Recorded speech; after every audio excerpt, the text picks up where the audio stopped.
हिम्मत है तुम्हारे अंदर ये बोलने की कि माँ मैं पढ़ नहीं रहा हूँ, मैं पढ़ाई का ढोंग कर रहा हूँ। तो बोल के दिखाओ ये बात, क्योंकि वास्तव में तो तुम पढ़ नहीं रहे होते हो। जो माँ तुम्हें अपना पेट काट कर शायद वो साढ़े एक साल में लेती हो, या फिर शायद कई बार कोई त्योहार भी वो बिना नए कपड़े के वही पुरानी साड़ी पहन के गुजार देती हो, ताकि तुम पढ़ लिख के कुछ बन जाओ, ताकि तुम्हारी कॉलेज की फीस दे सके, ताकि तुम्हारे कोचिंग की फीस दे सके, ताकि तुम्हारे अच्छे अच्छे कपड़े खरीद सके त्योहारों में। भले ही वो अपने लिए नहीं खरीदती हैं, लेकिन तुम्हारी सारी ज़रूरतों का वो ख्याल रख रही हैं, और तुमको घर से बाहर भेज के वो पढ़ा रही हैं। तुमको घर से बाहर भेज के वो अपना सारा सुख चैन, अपनी सारी इच्छाओं को मार के वो तुम्हें बाहर भेज के उसी पैसे में से पढ़ा रही हैं तुम्हें। और जब भी तुम्हारी माँ का फ़ोन आता है, तुम क्या कहते हो उनसे?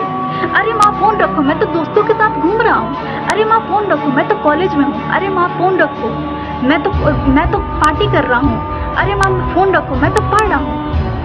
मुझे डिस्टर्ब मत करो माँ। क्या उस माँ के दिल पे क्या गुजरती है? क्या वास्तव में तुम पढ़ रहे होते हो, या फिर मोबाइल चला रहे होते हो, बुक के नीचे रखे, कॉपी के नीचे रखे, अपनी माँ से छुपा के? और जो शायद बच्चे दूर रहते हैं अपनी माँ से, उनकी माँ कैसे खाना खा रही हैं, शायद एक टाइम खा रही हैं, नहीं खा रही हैं, आपको पता है कैसे वो जीती हैं?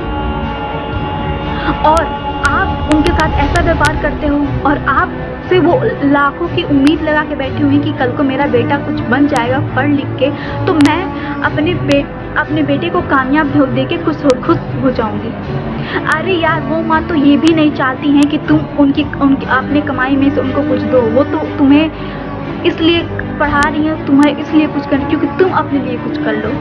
कल को तुम्हारे भी आगे फैमिली होगी, ताकि तुम्हारी फैमिली को जो उस माँ ने फेस किया है, ताकि तुम्हारी फैमिली वो चीज़ फेस ना करे आगे चल के, तुम्हारी फैमिली को कोई दिक्कत ना हो। वो माँ इसलिए अपना पेट करके तुम्हें पढ़ा रही है, ताकि आगे का तुम अपना फ्यूचर सिक्योर कर सको।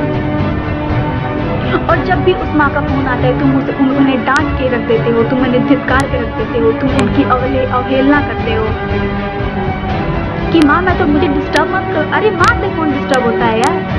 माँ के कॉल से कोई डिस्टर्ब होता है क्या?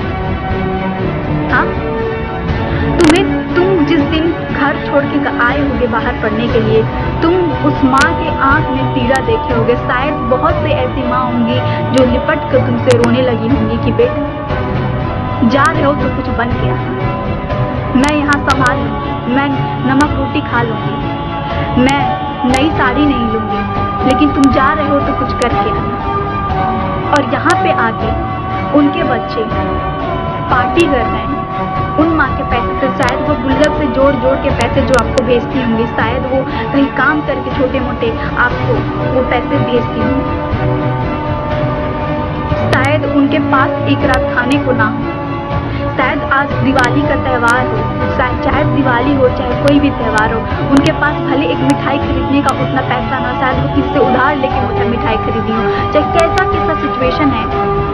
क्योंकि इंडिया में इतना ज़्यादा मतलब कि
कि माँ मेरी माँ, तो मैं उस माँ के लिए, मैं उन माँ के लिए ही ये वीडियो लेके आई हूँ।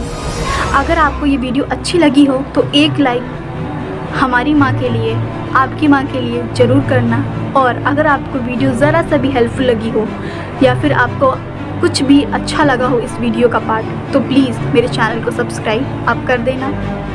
चलो मिलते हैं नई वीडियो में, तब तक के लिए अपनी माँ का ख्याल रखो। और मैं आपसे हाथ जोड़ के निवेदन करती हूँ कि प्लीज़ अपनी माँ के फीलिंग्स को समझिए, आपकी माँ कैसे कैसे आपको पढ़ा रही है। प्लीज़ अगर आप समझ सको तो प्लीज़ मैं आपसे आगे हाथ जोड़ के निवेदन करती हूँ, समझिए आप और अपनी माँ का ख्याल रखिए और अपनी माँ के बारे में सोचिए जो आपसे लाखों उम्मीद लगा के बैठी हैं। जब आप जाइए तो अपनी जॉब का एक लेटर लेके जाइए कि माँ मुझे नौकरी मिल गई।